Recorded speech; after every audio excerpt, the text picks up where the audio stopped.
কংগ্ৰেছৰ প্ৰাৰ্থী ৰজি আহমেদৰ নিৰ্বাচনী প্ৰচাৰ।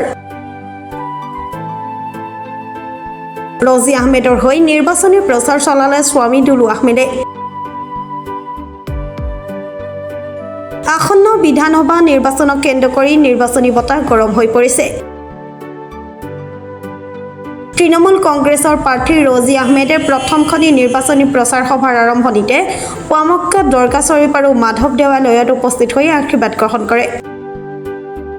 হাজো শুৱালকুছি বিধানসভা সমষ্টিৰ বৰুৱাবাৰী স্থিত তৃণমূল কংগ্ৰেছৰ কাৰ্যালয়ৰ পৰা সমৰ্থকসকলে প্ৰাৰ্থী ৰজি আহমেদক সমদলৰে আদৰি শনিবাৰদি পঞ্চায়তৰ দলৈ তোলাত উপস্থিত হয়।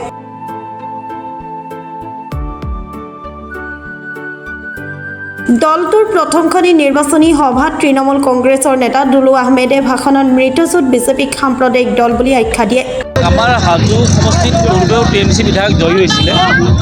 এইটো কোনো আমাৰ বাবে দলৰ বাবে নতুন সমষ্টি নহয়। ৰাজনীতিত উত্থান পতন থাকে। 2011 দিনটো আকৌ ঘূৰি আহিব। এই 26ত আকৌ 2011 পুনৰাবৃত্তি হ'ব। ইয়াত টিএমচিৰ প্ৰাৰ্থী জয়লাভ কৰিব। আমি হৈ গ'লোঁ বিজেপিৰ বিৰোধী দল। পশ্চিমবংগত 3বাৰকৈ বিজেপিক পৰাস্ত কৰিছোঁ। কংগ্ৰেছী দালালৰ চাৰ্টিফিকেট মোক নালাগে। যোৱাবাৰ কিমান পাইছিলে আপোনালোকে মনত আছেনে? কংগ্ৰেছে 27,000। দুলু আহমেদে কিমান পাইছিলে?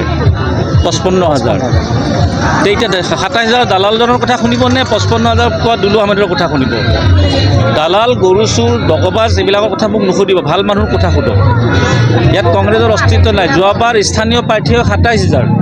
এইবাৰ পেৰাচুট লেণ্ডিং কৰিছে বকৰ পৰা 14,000, 10,000, তাৰ ওপৰত নাযায়। জয়লাভ বাদেই দিয়ক। 3-4 দিন পিছত প্ৰচাৰ বন্ধ হ'ব। যিগৰাকী মহিলাই মুখ্যমন্ত্ৰীৰ বাৰ্থডে কেক কাটোতে পিছফালে খাৰা হৈ থাকে সেইগৰাকী কংগ্ৰেছ কেণ্ডিডেট। ৰাইজে বুজিব কিবা বাকী আছে নেকি? মই নিৰ্বাচন খেলিলে মই ব্যস্ত হৈ থাকিব লাগে। এইবাৰ নিৰ্বাচনটো সম্পূৰ্ণ মই মেনেজ কৰি আছোঁ। মোৰ যিহেতু পত্নীয়ে খেলিছে, পূৰ্বতকৈ বহু বেছি ভোট বাঢ়িব। কি বাৰ্তা দিব সমগ্ৰ উত্তৰ ৰাজ্যক হাজো সমষ্টিৰ? হাজো সমষ্টিৰ সমন্বয় প্ৰতীক। হাজো ৰাইজে এনেকুৱা এগৰাকী প্ৰাৰ্থী পাইছে যিয়ে হিন্দু ধৰ্ম মুছলিম ধৰ্ম দুয়োটাই পালন কৰে।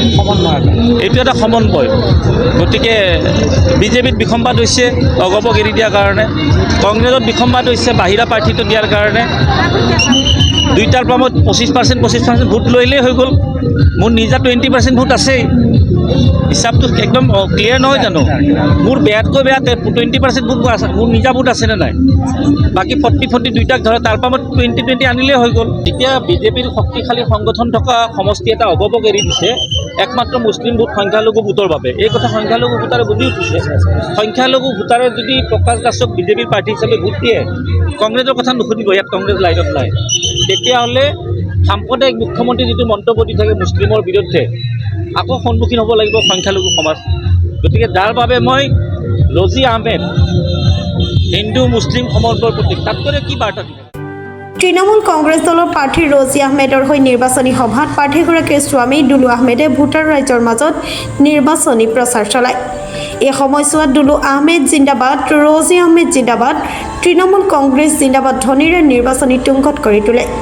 মই নমিনেশ্যনৰ পিছত আজি সমষ্টিলৈ আহিলোঁ। প্ৰথমে মই পুৱামক্কা দৰগাহৰ বাবাৰ আশীৰ্বাদ ল'লোঁ। তাৰপাছত হয়গ্ৰীৱ মাধৱ মন্দিৰত মই সেৱা জনালোঁ। তাৰপাছত মোৰ প্ৰথমখন নিৰ্বাচনী সভা আজি সনিয়াদি পঞ্চায়তৰ এই দলেখালাত। খুবেই ভাল লাগিছে। আপোনালোকে দেখিছেই পৰিৱেশটো। আজি এতিয়া 2টা বাজি গৈছে। 2টা বজাত আচলতে গাঁৱৰ মহিলাখিনিয়ে কাম বন কৰি এইখিনি সময়ত অলপ আজৰি হৈ শুবলৈ যায়। মই আহা বুলি গম পাই বা দুলু আহমেদ বুলি আহা গম পাই তেওঁলোকে কিমান সংখ্যক মহিলা ওলাই আহিছে। এইটো আচলতে মোৰ কাৰণে শুভ লক্ষণ বুলি ক'ব পাৰি। তেওঁলোকে মোক আশীৰ্বাদ দিছে আৰু মোৰ প্ৰতি যে তেওঁলোকৰ মৰম বা আমাৰ পৰিয়ালৰ প্ৰতি যে তেওঁলোকৰ মৰম, আজি তেওঁলোকে ইয়াতে উপস্থিত হৈ পেলাই জনাই দিছে। আৰু তেওঁলোকে কৈছে যে ইয়াতে মোৰ বাহিৰে তেওঁ মানে তেওঁলোকে অন্য দলক মানে চিনি নাপায়। সেইটো তেওঁলোকে মোক আশ্বাস দিছে। আৰু তেওঁলোকে যিখিনি কথা কৈছে মই সঁচাকৈ এইটো বিশ্বাস কৰিছোঁ। সঁচাই তেওঁলোকে মোক মানে এইবাৰ মানে আশীষ দিব আৰু অন্য দলক তেওঁলোকে মানে এইবাৰ ভোট প্ৰদান নকৰোঁ বুলি কেনে মোক তেওঁলোকে কথা দিছে। মই জন্মসূত্ৰে হিন্দু।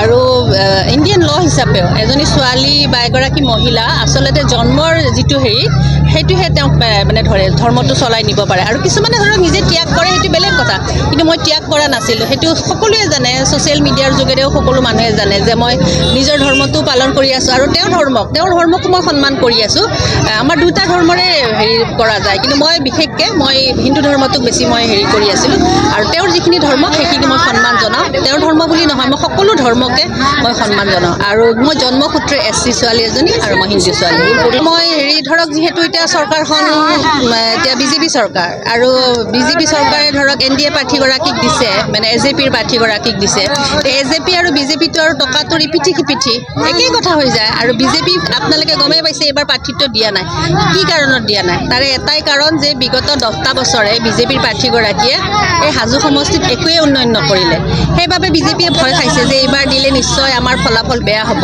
কাৰণ আমাক মুছলিম সম্প্ৰদায়ৰ কাৰণ বিজেপিয়ে সদায় সাম্প্ৰদায়িক কথাবোৰ কৈ থাকে মুছলিমক গালি গালাজ কৰি থাকে তেওঁলোকৰ ভয় ভাবুকি হ'ল যে এইবাৰ হয়তো আমাক মুছলিম সম্প্ৰদায়ৰ মানুহখিনিয়ে ভোট প্ৰদান নকৰিব সেইবাবে তেওঁলোকে AJPৰ প্ৰাৰ্থী এগৰাকীক এই সমষ্টিটোত মানে তেওঁলোকে প্ৰাৰ্থিত্ব প্ৰদান কৰিছে কাৰণ AJPৰ প্ৰাৰ্থীগৰাকীয়ে মুছলিমৰ ভোটখিনিও খুজিব পাৰিব যিহেতু বিগত আগতে ধৰক নুৰুল হুছেইন ডাঙৰীয়া AJPৰ ফালৰ পৰা তেওঁ বিধায়ক আছিলে সেই হিচাপে তেওঁলোকে ভাবিছে নেকি যে মুছলিম ভোটখিনি তেওঁলোকে আদায় কৰিব বুলি কেনে কিন্তু সেইটো নহ'ব এইবাৰ মানে আমাৰ হাজোবাসীয়ে ৰাইজে জাতি ধৰ্ম একো চোৱা নাই হিন্দু মুছলিম একো চোৱা নাই ব্যক্তি চাইছে হাজোৰ পৰা কমলকান্ত দাসৰ ৰিপৰ্ট প্ৰাতঃ টাইম ডিজিটেল শদিয়াৰ পৰা ধুবুৰীলৈ বৰাকৰ পৰা ব্ৰহ্মপুত্ৰলৈ সকলোৰে মাজত চিনাকি এটা নাম প্ৰাতঃ টাইম থলুৱা ভাষা কৃষ্টি আৰু সত্য বাতৰিৰ আধাৰত প্ৰতিষ্ঠিত খবৰ প্ৰাতঃ টাইমৰ প্ৰতিটো বা বাতৰি পুংখানুপুংখভাৱে চাবলৈ ফেচবুক ইউটিউব ৱেবছাইট টুইটাৰ